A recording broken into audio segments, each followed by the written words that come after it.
ప్రధాని అత్యంత శక్తివంతమైన దేశ ప్రధాని భారతదేశానికి వస్తే ఆయన ముందు గుజరాత్లో దించి అక్కడ గుజరాత్కి కావాల్సిన వ్యాపార లావాదేవీలన్నీ మాట్లాడుకొని తర్వాత ఆయన ఢిల్లీ తీసుకురావడం అనేది I don't know how protocol accepted.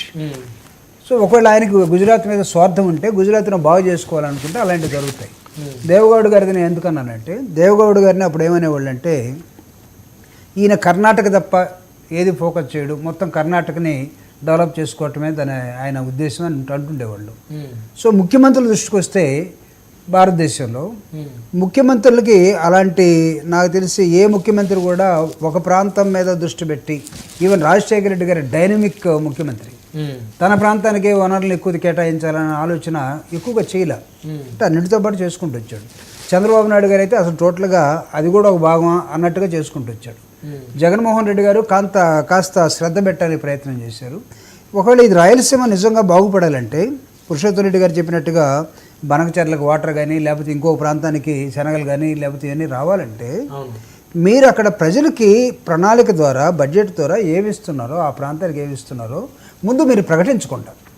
ఏమీ జరగవండి. వాళ్ళు రోజు ఒక ఉద్యమం, లేదా రోజు అడుక్కోవటం, మనం రోజు ఒక రిప్రజెంటేషన్ ఇవ్వటం, లేదు నేను చూస్తానంటే ఇలా తరాలు గడిచిపోతూనే ఉంటాయి. సో ఇక్కడ నేను మహానాడు గురించి నేను వస్తే, మీరు ఓకే మొత్తం ఎన్ని 10కి 10 ఉన్నా 12కి 12 ఉన్నా గెలుచుకోండి. నాకు తెలిసి ఒకవేళ అది ఎలా వస్తుందంటే, మీరు మొత్తం డబ్బులు తీసుకెళ్ళి కుమ్మరించినా కానీ గెలుస్తాం అనుకుంటే పొరపాటు. ప్రజల మనసులను మీరు గెలవాలి ఫస్ట్. ప్రజల మనసులను ఎప్పుడు గెలుస్తారు మీరు ప్రజలకి వారికి ఇచ్చిన హామీలు అమలు చేసి, హామీలు ఒక్కటే కూడా కాదు అసలు. మీరు అసలు ఒక ఫ్రెండ్లీ నేచర్ని మీరు క్రియేట్ చేయాలి రాష్ట్రంలో కానీ, ఆ ప్రాంతంలో కానీ. ఇప్పుడు లేదా సార్ అది? నేను వస్తున్నాను. అది ఆ ఫ్రెండ్లీ నేచర్ని మీరు ఎప్పుడైతే క్రియేట్ చేస్తారో దాన్ని బట్టి నీకు అభిమానం వస్తుంది. అభిమానం నుంచి అనేకమైన అంశాలు నీకు పాజిటివ్గా వస్తూ ఉంటే దానిలో ఎలక్షన్ ఒక భాగం.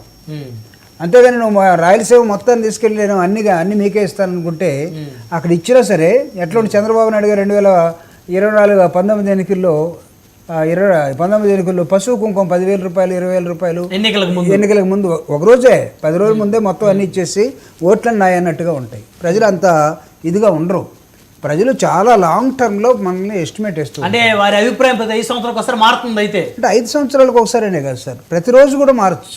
అంటే ఇప్పుడు ఎలా ఉందంటారు సార్ మీ అభిప్రాయం? ప్రజల పల్స్ ఇప్పుడు టోటల్గా అంటే నాకు తెలిసి ప్రభాకర్ రెడ్డి గారు నిన్న ఆయన మన సారోళ్ళ దీపక్ రెడ్డి గారు చిన్నమాంగారు పెద్దమాంగారు ఆయన చెప్పేశాడు, ఈ టైంలో ఎన్నికలు పెట్టినా వైఎస్ఆర్ కాంగ్రెస్ పార్టీ వస్తుందని. ఆయన ఆ మాట లేదు సార్, అదే కదండి. అంటే మీరు దాన్ని కంప్లీట్ గా మీకు నచ్చినట్టు చెప్పేస్తున్నారు సార్. వాళ్ళు ఓడిపోతామంటే ఇంకెవరు గెలుస్తారు సార్? అంటే మీరేమన్నారంటే ఈ టైంలో ఎన్నికలుగా పెట్టినా ఖచ్చితంగా మేము ఓడిపోతాం, వాళ్ళు గెలుస్తారు అని ఇంత డిస్కషన్ ఆయన చేయాల. విన్నారా మీరు? ఒకసారి పెట్టండి అంటే పెట్టండి. నాకైతే అర్థమైంది అదే. మళ్ళీ అయిపోయేలోపు దాని అర్థం ఏంటి? ఆయన్ని మనం ఆశావాషగా తీసుకుంటే చాలా మనం ఇబ్బంది పడతాం. Senior most man. I think every అంటే మినిట్ టు మినిట్ జనంలో ఉంటాడు. జనం నుంచి ఉద్భవించినటువంటి కొంత నాయకులు, కొంత వాళ్ళ పెత్తనం ఉండొచ్చేమో అక్కడ.